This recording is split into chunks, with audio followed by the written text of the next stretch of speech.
Hi everybody. So continuing to work on the center web bracing. Actually, it's the center bracing that will support the elevator bell crank. I confirmed that in the 30 seconds between stopping the last video and starting to work on this one. So yes, you are working on the brackets which will hold up the elevator bell crank. And then of course I disappear. Useless. I am just damned useless.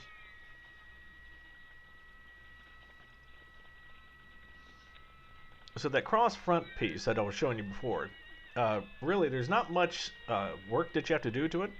You have to dimple some holes for some nut plates, and that's pretty much it, other than just making sure you deburr all the holes. Now a lot of the holes that you'll have in the that you'll have here, I mean every hole has a purpose. Every single piece has a purpose.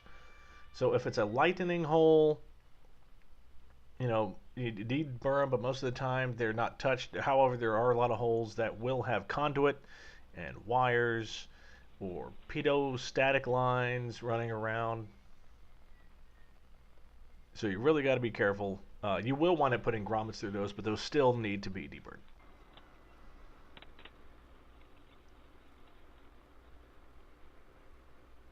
So on with the deburring and the dimpling.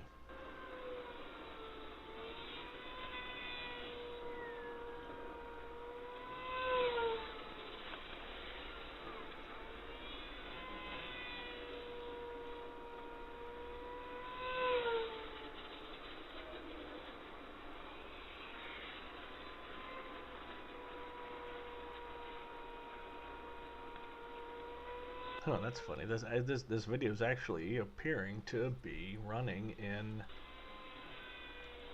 not very fast motion.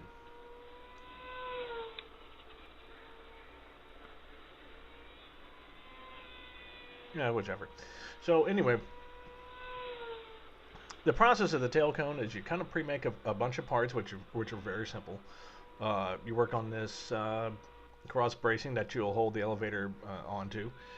And then all of a sudden, and it might even happen in this video, once you're done, you break out the big bottom skin.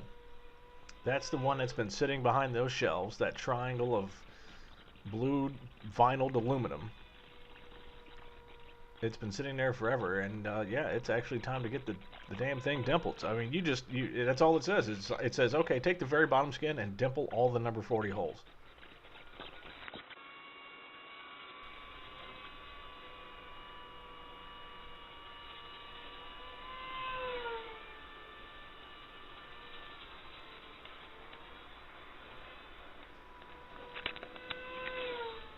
Okay, so before we can get into any of that, though, so I forgot about this. So you're going to have a bunch of nut plates.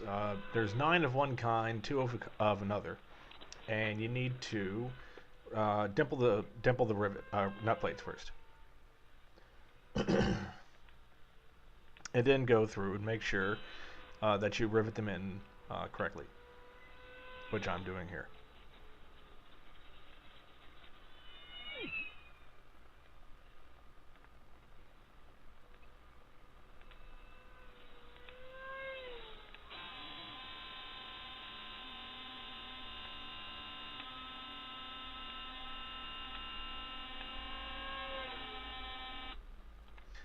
So that was the new